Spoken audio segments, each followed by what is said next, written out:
साथियों, उत्तर प्रदेश में लोकसभा उपचुनाव का परिणाम आने के बाद जब एएनआई के पत्रकारों ने समाजवादी पार्टी के नेता मोहम्मद आजम खान से सवाल किया कि चुनाव क्यों और कैसे हारे, तो बजाय इसके कि आजम खान सीधा जवाब देते, उन्होंने पत्रकारों से कहा कि तुम मुझसे सवाल क्यों पूछ रहे हो और तुम तो भारतीय जनता पार्टी के एजेंट हो, भारतीय जनता पार्टी से पैसे लेकर उनका गुणगान करते हो।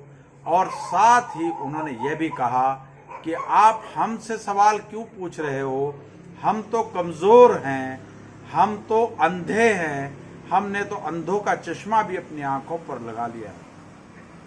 साथियों, जब मैंने आजम खान का ये बयान एएनआई चैनल के माध्यम से विभिन्न इलेक्ट्रॉनिक चैनलों पर सुना तो रियली मुझे बेहद अफसोस हुआ कि इस तरह की जहालत रखने वाला व्यक्ति, जिसने अपनी चलती में इंसानों को इंसान नहीं समझा, वो पूरी कौम को बुज़दिल बनाने का कार्यक्रम चला रहा है। मैं हैरत में हूँ।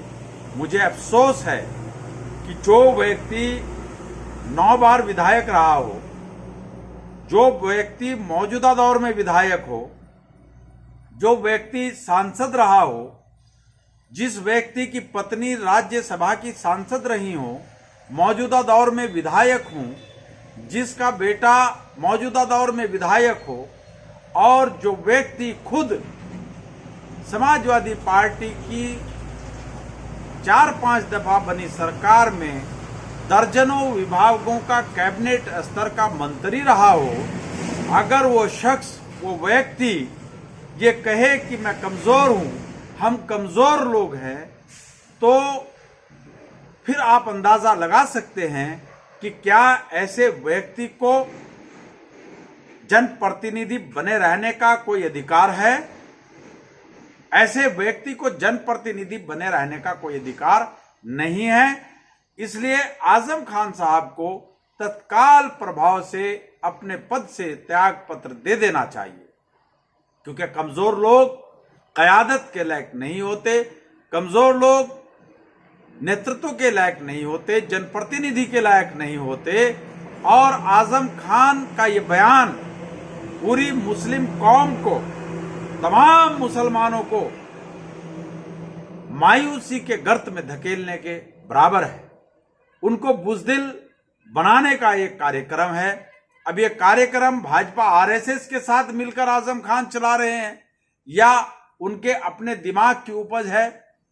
क्योंकि जो चुनाव समाजवादी पार्टी हारी है, वो ऐसे नहीं हारी कि कोई गुंडागर्दी हुई हो, कोई धांधली हुई हो।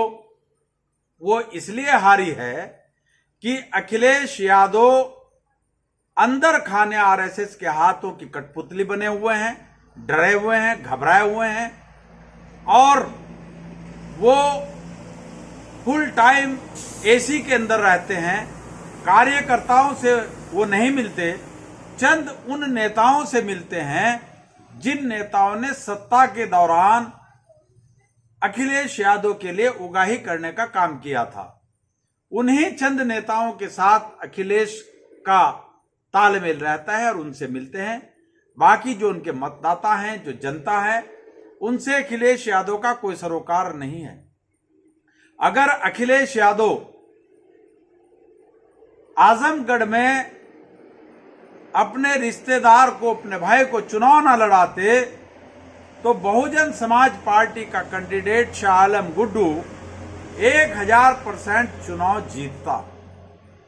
वहां उन्होंने चुनाव हरवाया, बहुजन समाज पार्टी को हरवाया, और इधर ये एक डील के तहत ये सीट भारतीय जनता पार्टी को दी।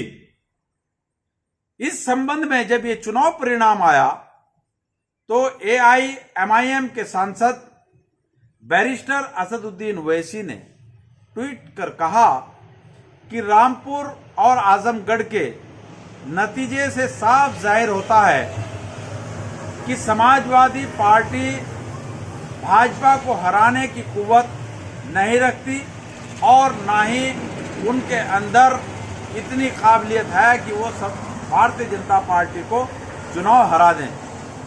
मुसलमानों को चाहिए कि वो अब अपनी कीमती वोट ऐसी निकम्मी पार्टियों पर जाया न करने के बजाय अपनी खुद की आज़ाद सियासी पहचान बनाए और अपने मुकद्दर का फैसला खुद करे।